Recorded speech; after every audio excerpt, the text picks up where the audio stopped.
네, 여러분, 이번에 신입생이 너무 많아서 제가 원래 생명과학은 강의를 안 찍는데 좀 이제 앞부분 내용 설명 강의를 좀 찍도록 하겠습니다. 그래서 첫 번째 내용이 일단은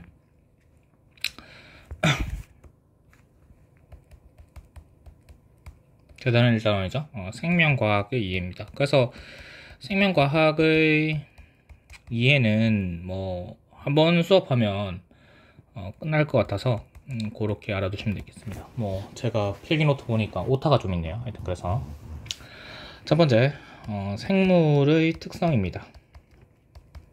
생물의 특성.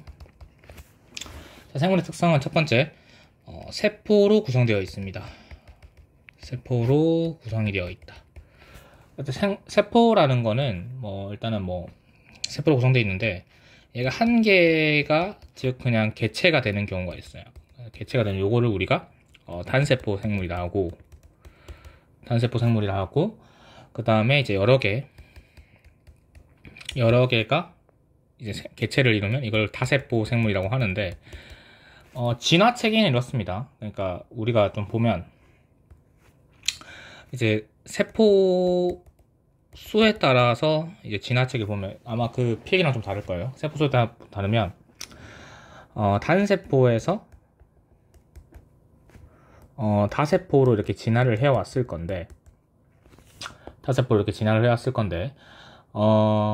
이제 우리가 이제 그 영양 단계로 해석을 하면 어떤 거냐면 그러니까 즉 우리가 에너지를 어떻게 넣느냐, 생체 에너지를 어떻게 얻느냐에 따라서 이제 얘기를 합니다. 그랬을 때 처음에 나온 게 종속 영양이에요. 종속 영양은 종속이란 말에서 알 수 있듯이 자기가 유기물, 즉 에너지를 낼 수 있는 어떤 유기물을 생성하지 못하는 애를 말합니다. 그래서 초기 우주에서는 이제 그 고에너지 원회에서 이제 많은 이제 그 유기물들이 이제 번개나 이런 거에서 합성이 돼서 이제 바닷물에 녹았거든요. 그래서 이때는 무산소 호흡을 합니다. 무산소 호흡을 통해서 에너지를 냈는데 얘는 이제 효율이 낮아요. 일단 효율이 매우 낮습니다. 그러니까 우리가 순간적 폭발적인 에너지 내는 거, 그러니까 젖산 발효라고 하는데 우리가 알배기는 거 있죠. 이제 그런 걸 말하고 그 다음에 이제 이렇게 됐을 때 결국 이제 O2 양이 줄고 결국 O2는 이제 없었죠. O2는 없었고 유기물 양이 준 거예요. 유기물이 양이 주니까 결국 이 유기물 양을 극복하기 위해서 생물이 진화를 하게 됩니다. 그래서 독립영양생물이 나옵니다. 그러니까 광합성을 하는, 결국 독립영양이라는 거는 이제 광합성을 통해서 유기물하고 뭘 만드냐면 결국 산소를 만드는 생물을 말해요. 그러니까 독립영양은 광합성을 하는 생물이에요. 그러니까 이때까지도 무산소 호흡을 하고 있어요. 무산소 호흡을 하고 있다가 결국에는 이제 유기물 얘네 두 개의 양이 증가되다 보니까 결국 이제 더 효율적인 이제 종속 영양 생물이 나오고 종속 영양하고 독립영양이 같이 나오거든요. 영양이 같이 나오는데 얘네들은 이제 산소 호흡과 무산소 호흡을 같이 하는 거예요. 그래서 이걸 생투에 배우는데 하여튼 이래서 요걸 통해서 이제 효율적인 어떤 ATP를 생산하거나 이제 그런 거를 했습니다. 하여튼 그렇게 돼 있고 그 다음에 이제 우리가 필기했던 데서 본 게 결국 이제 핵 구조에 따라서 이제 원핵 세포와 이제 막에 따라서 원핵과 진핵으로 나눠지는데 원핵은 원시적이라는 거예요. 원시핵이라는 거고 진핵은 이제 진짜라는 의미란 거예요.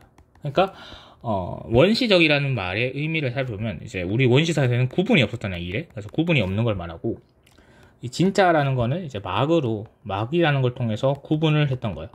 그러니까 이 막은 어떤 막이냐면 이제 세포 내막입니다. 세포 내막을 통해서 구분을 해요. 막성 세포 소기관이 나온다는 거죠. 그러니까 여기는 이제 그 핵산과 리보솜은 같이 존재하지만 이제 여기는 이거에 덧붙여서 플러스적으로 이제 막성 세포 소기관이 나오는 거죠. 소포체라든지 염록체, 미토콘드리아 이런 것들이 나오는 거예요. 그랬을 때 이거의 이제 원리는 이제 세포 내 공생설인데, 이제 원핵세포들의 여러 가지 역할이 있는 원핵세포들이 이제 합쳐지면서 진핵세포가 됐다는 거예요. 그래서 진핵세포가 만들어지고 나서 다세포가 이제 발전이 되거든요. 하여튼 그렇게 되어 있다라고 되어 있고, 그러니까 요 사이에 원핵에서 진핵을 바뀝니다. 그렇고, 그래서 일반적으로 이제 다세포 생물의 체계를 보게 되면, 첫 번째가 셀이라고 불리는 이제 세포로 구성이 되어 있고, 이제 그 다음에 이제 티슈, 그 다음에 트러치, 그 다음에 인디비듀얼, 요런 순으로 되는데, 우리가 세포 분류 체계를 보게 되면 우리가 3역 6계통 체제를 치는데, 3역 6계통 체제는 크게 세 가지 역으로 분리한다는 거예요, 생물을. 그러니까 고세균역, 세균역, 진핵 생물역 구분하고, 고세균은 이제 좀 험지에 살아가는 세균을 말해요. 그러니까 호열균이라든지 호염균, 그러니까 사해에 사는 균들, 그런 거. 이제 뭐 세균은 일반적인 세균인데, 그러니까 얘네들은 원핵세포입니다. 원핵세포고, 진핵세포가 들어오면 이제 이때부터 이제 네 가지의 어떤 이제 개로 나눠진다 생각하시면 돼요. 그러니까 고세균역에서 고세균계가 있고요. 세균역에서 세균계가 있고, 진핵생물역에는 네 가지 개로 구분됩니다. 첫 번째가 원생 생물계입니다. 원생 생물계는 단세포도 있고 다세포도 있습니다. 그 다음에 균계가 있고요. 그 다음에 이제 식물계, 동물계가 존재하죠. 그래서 이제 우리가 일반적으로 여기 있는 이제 다세포들, 여기는 다세포가 있습니다. 원생 생물은 다세포, 단세포 둘 다 존재했어요. 그래서 이 다세포의 이제 분류체계가 이렇게 됩니다. 그랬을 때 일반적으로는 다 이걸 따라가는데, 우리가 식물계는 이제 티슈를 우리가 조직이라 하고, 토라치를 기관, 그 다음 인디비드를 개체라고 하는데, 식물계는 이제 조직계라는 게 들어갑니다. 조직계, 시스템 오브 티슈라고 해서 조직계가 들어가서 기관을 형성을 해요. 그 다음에 그러니까 식물 같은 경우는 세포, 조직, 조직계, 기관, 개체가 되고, 동물계 같은 경우에는 세포, 조직, 기관, 그 다음에 기관계가 오죠. 기관계. 그러니까 우리가 알고 있는 뭐 골격계 이런 거 말하는 거예요. 그래서 기관계, 개체 이렇게 된다는 거. 그래서 이렇게 세포로 구성이 됩니다. 두 번째가 이제 물질 대사를 한다는 거예요. 물질 대사. 자, 물질 대사는 일반적으로 이제 우리가 알고 있는 생명체 내에서의, 우리가 통합과학 때 배웠겠지만 생명체 내에서의 모든 이제 케미컬 리액션,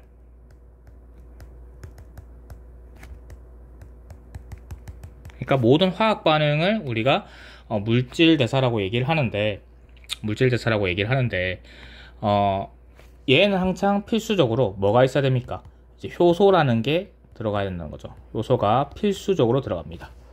그랬을 때 이제 생명체 내에서의 효소의 역할은, 결국 이 화학 반응이 일어나기 위해 화학 반응은 이제 필요 활성화 에너지라는 게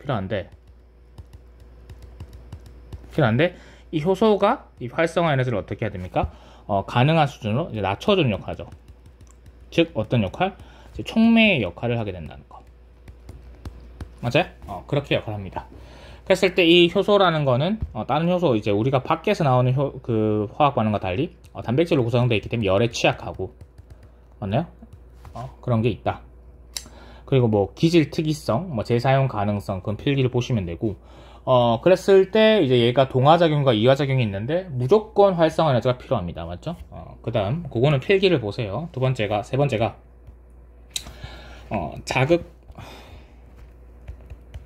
자극과 반응을 한다는 거예요.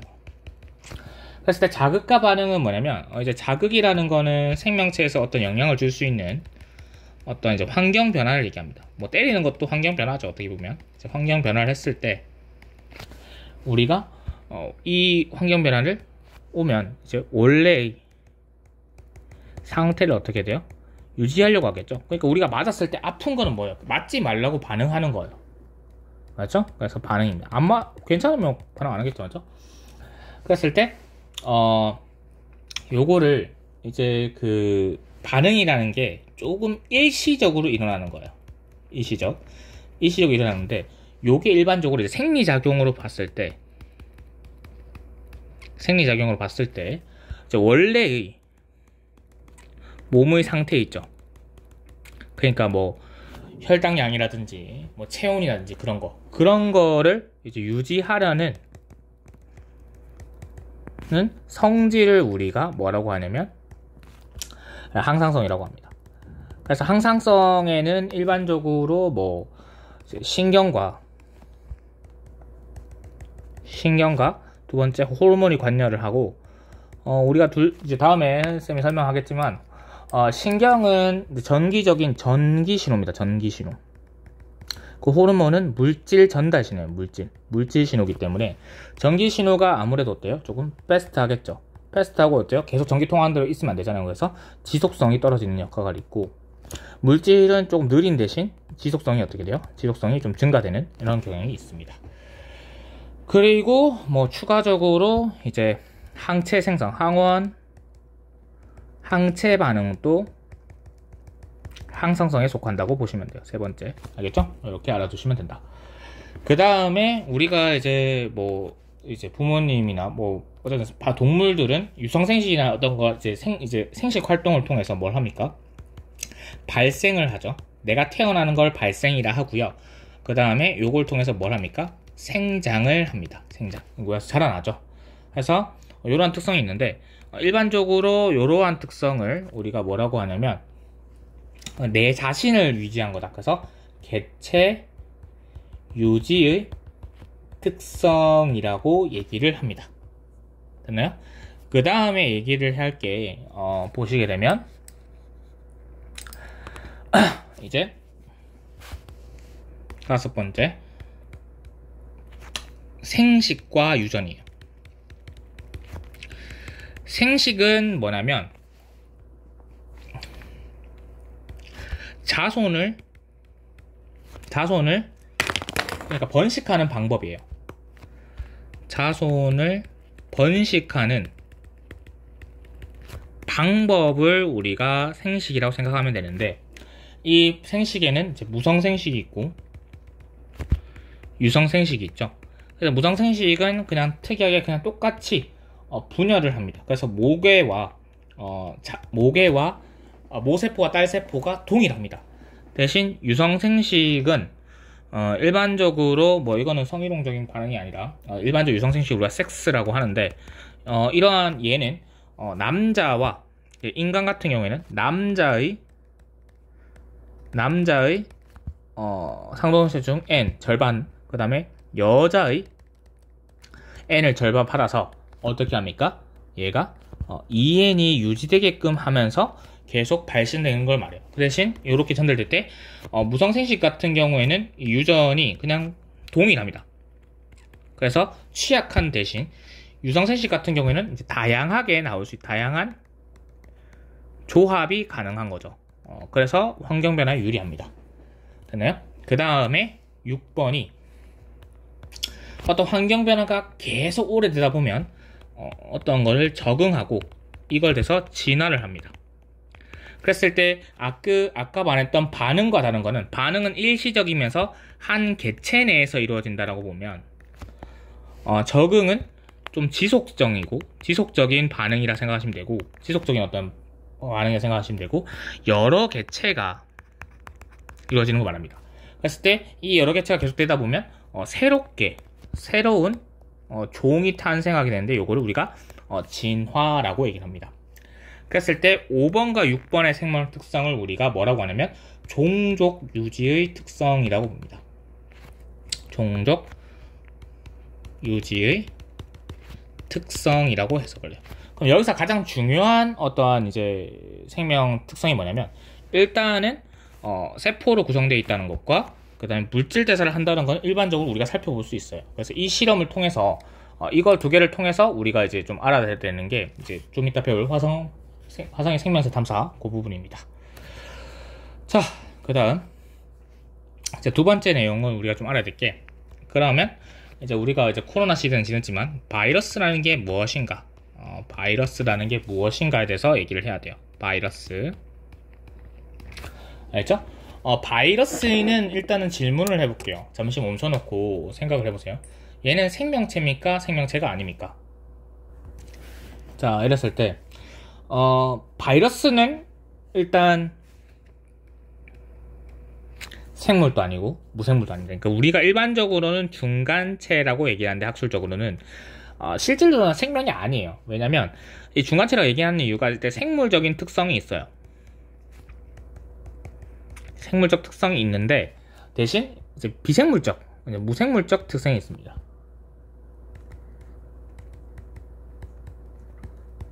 특성이 있습니다.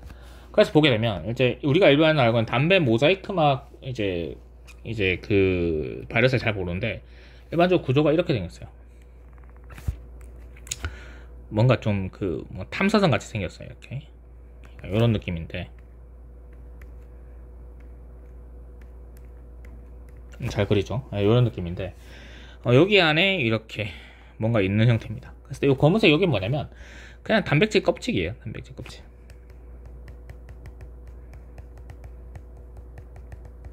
그리고 여기 안에 이렇게 핵산이 있습니다. 핵산이라고 얘기해주는 이유는 얘가 DNA성일 수도 있고 RNA성일 수도 있어요. 그래서 모르기 때문에 이렇게 되어 있는 겁니다. 그랬을 때 생물적 특성이 뭐냐라고 얘기를 하면, 이제 세포가 이제 막을 통해서 들어오잖아요. 막을 통해서.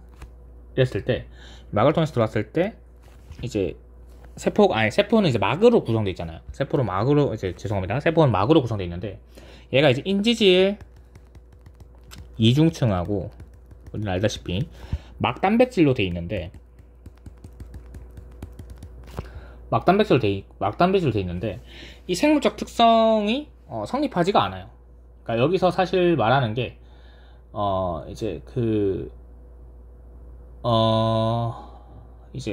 사실은 요걸 쓰면 무생물적 특성이죠. 그러니까 이 생물적 특성이, 그러니까 이게 되는데, 사실은 요거 때문에 성립이 안 됩니다. 이렇게 해석을 하시면 돼요. 성립이 안 됩니다. 알겠나요? 그 다음에 일반적으로 만족을 이제 못하는 게, 이제 세포 구조를 만족을 못하고요. 그러니까 이거를 성립을 해야 되는데 일단은 요걸 만족을 못해요. 그러니까 두 번째가, 그러니까 생물적 특성이 아니라는 거예요. 그러니까 요걸 할게요. 무생물적 특성. 요겁니다. 그랬을 때 첫 번째가 이걸 성립을 못하고요. 두 번째가 뭐냐면 효소가 없어요. 효소라는 게 없기 때문에 자체 물질 대사가 안 돼요. 그러니까 뭐 유전 활동이나 이런 게 아무것도 안 됩니다. 분열도 안 되는데, 분열도 물질 대사거든요. 그런데 이제 얘가 이제 생물적 특성을 보게 되면, 여기 생물적 특성을 보게 되면 뭐가 있냐면 이제 유전 물질을 가지고 있어요. 유전 물질이 있습니다. 그래서 이제 돌연변이가 가능해요. 그리고 숙주 내에서는, 숙주라고 해서 감염된 세포를 숙주라고 하는데, 숙주 내에서는 숙주의 효소를 이용할 수 있어요. 이용을 해서 물질 대사를 합니다. 그렇기 때문에 얘는 이제 생물이 아니다라고 얘기를 하는데, 그래서 얘를 어떻게 지칭하냐면, 일반적으로 이제 세균보다 크기가 작아요. 세균보다 크기가 매우 작거든요. 그래서 막 이제 거름막도 통과하고 이러는데, 얘는 그래서 세균의 퇴화체라고 얘기를 합니다. 일반적으로 학술적으로 그렇게 알아두시면 된다. 자, 그 다음에 우리가 화성에서 이제 생물이 있는지 없는지 이제 어떻게 판별을 하냐면, 쌤이 뭐라고 했냐면, 일단 세포로 구성되어 있거나 물질에서 봐야 되는데, 세포는 이제 모르는 거예요. 그랬을 때 화성에서는, 세 번째, 화성에서 생명체 탐사가 어떻게 되냐, 어떻게 되냐면 조건은 이거예요. 그래서 화성 생명체 탐사의 조건은 이제 생물은 물질 대사를 하더라. 그 물질 대사가 여러 가지인데, 이제 유기물을 가지고 분해를 해서 어떻게 이제 생체 에너지를 낸다. 에너지를 생성한다. 요게 이제 우리가 이화작용, 세포호흡이죠. 맞죠? 요게 있고, 또는 무기물을 이용해서 뭐가 되죠? 광합성을 하더라. 광합성을 해서 뭘 낸다? 유기물을 만들더라. 여기 이제 동화작용인 광합성인데, 이 두 개 중에 뭔가 하나가 하지 않을까 실험합니다. 그래서 이제 화성의 흙을 갖고 와서 어떤 실험을 하냐면, 방사성 동위원소를 가지고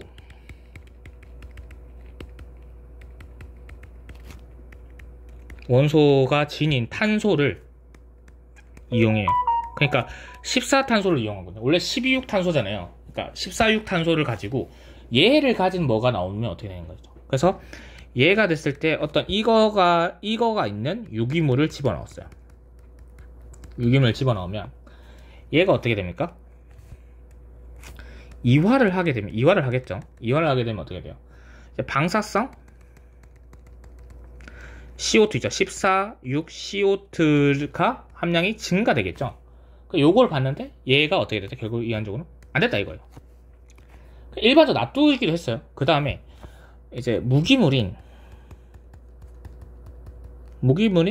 14육 CO2를 이제 넣는 거예요.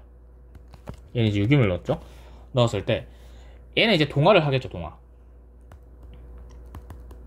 동화를 해서 얘를 이제 다 정리하고 봤더니, 그러니까 14육 탄소를 지닌 어떤 유기물이 있는가, 유기물의 함량이 올라가겠죠. 근데 실제로 보니까 이게 아니더라 이거예요. 그래서 화성에는 생명체가 없더라가 나왔습니다. 현재까지 밝혀진 거는. 그래서 여기까지 알아두시면 되고요. 그 다음에 이제 새로운 단원인데, 일단 뭐 과학적 탐구 방법인데, 요거는 뭐 문제를 봐는 건데, 내용만 잘 기억하시면 됩니다. 과학 탐구 방법. 1단원의 마지막 내용이에요. 그러니까 1단원 별로 길지 않습니다. 2단원도. 이제 과학 탐구 방법은 크게 두 가지가 있습니다. 첫 번째가 귀납적 방법이 있고요. 두 번째가 연역적 방법이 있어요.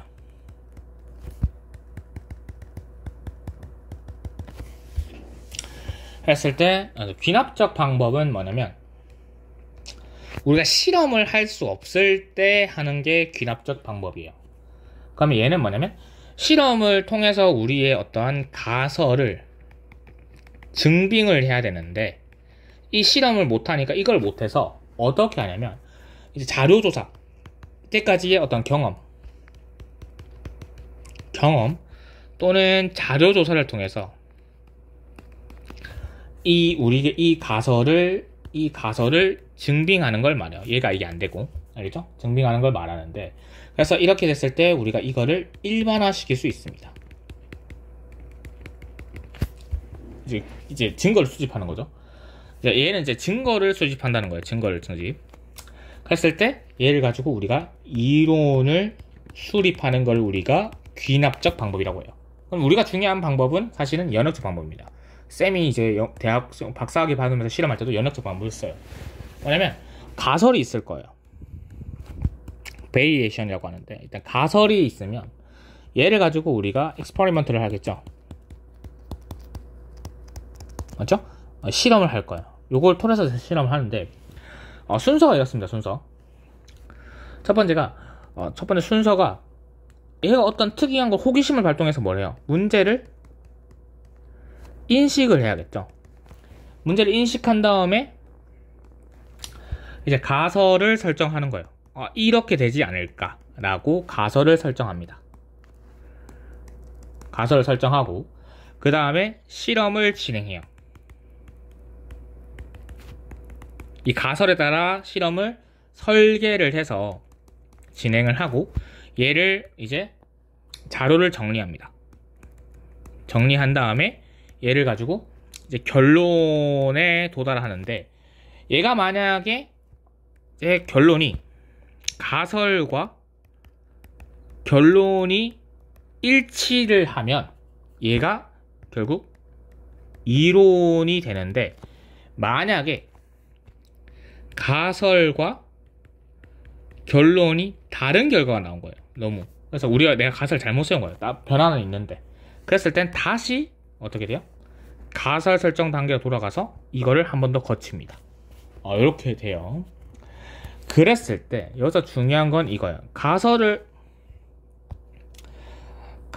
설정하고 결국 실험을 진행을 할 건데, 우리가 결국 어떤 게 있냐면 이제 우리가 비교를 해야 되는 게 있어요. 그래서 이제 컨트롤이라고 하는데, 컨트롤 포인트라고 하는데 대조군이 있고 익스퍼리먼트 포인트라고 해서 실험군이 있습니다. 대조군과 실험군이 있어요. 그럼 뭐냐면 대조군은 변화시키면 안 되는 거예요.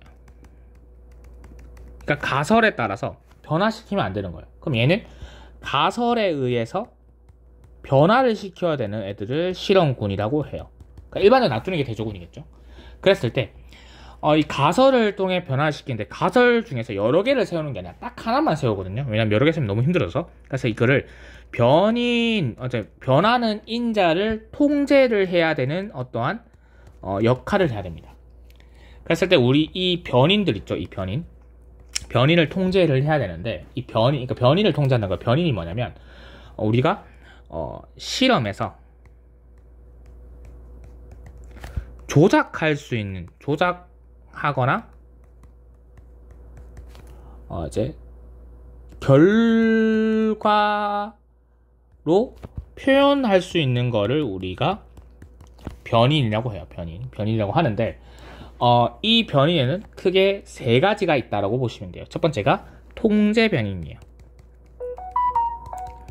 그러니까 통제 변인은 뭐냐면, 식물은 물을 주면 잘 자랄 것이다는 가설을 세웠어요. 우리가 식물이 그냥 있으니까 식물 너무 잘 자라네? 그럼 뭐 때문에 잘 자랄까? 물의 영향이 크지 않을까? 그래서 식물은 물을 잘 주면 잘 자란다는 가설을 세웠어, 내가. 그랬을 때 물만 주고 안 주고만 차이를 내야 되지, 갑자기 뭐 그거를 다 어떤 애는 뭐 햇빛이 놔두고 어떤 햇빛이 있는데 안 놔두고, 이거는 안 된다는 거예요. 가설에 따라서, 우리가 세운 가설에 따라서 바꿔야 되는 거예요. 가설을 물을 주는 걸 했는데 갑자기 햇빛의 양을 조절하면 안 된다는 거죠. 그래서 통제 변이는 가설에 따라서 변화시키면 안 되는 거예요. 딱 동일하게 줘야 되는 걸 우리가 통제 변이라 하고요. 그 다음에 조작 변인과 종속 변인이 있는데, 이거는 수학적으로 생각하시면 돼요. 뭐냐면 우리가 y는 ax꼴에 1차 함수가 있다고 볼게요. 그랬을 때 우리가 x를 뭐라고 합니까? 독립 변수라고 하죠. 맞아? 독립 변수라고 하고, y를 종속 변수라고 하잖아요. 그러니까 이거를 수학적으로 안 배우면 안 됩니다. 맞죠? 그랬을 때 이 두 개가 이제 통제 변인 말고 이 두 개를 우리가 독립 변인이라고 하는데, 일단 이런 거예요. 그랬을 때 이 x 값에 의해서 y 값이 결정되는 거죠. 그러니까 조작 변이는 내가 가설에 따라서 물을 양을 조절했다면 물을 양, 그래서 가설에 따라 조절을 해야 되는 걸 우리가 조작 변이라 하고요. 종속 변이는 이 가설에 따라 조절을 했더니 결국 뭐가 나옵니까? 결과가 나오겠죠. 이 결과를 우리가 종속 변이라고 합니다. 알겠네? 그래서 이렇게 통해서 실험을 합니다. 그래서 이거는 문제를 잘 보면 해석을 할 수 있어요. 이 순서를 따라갈 거고. 그러니까 이거는 문제를 못 푼다는 건 이제 국어가 딸리는 겁니다. 알겠죠? 그래서 일단은 이렇게 30분 정도만 하면 내용 설명이 끝나요. 그래서 이렇게 해서 강의 듣고 필기하고 강의 들으시고요. 여기까지 하겠습니다.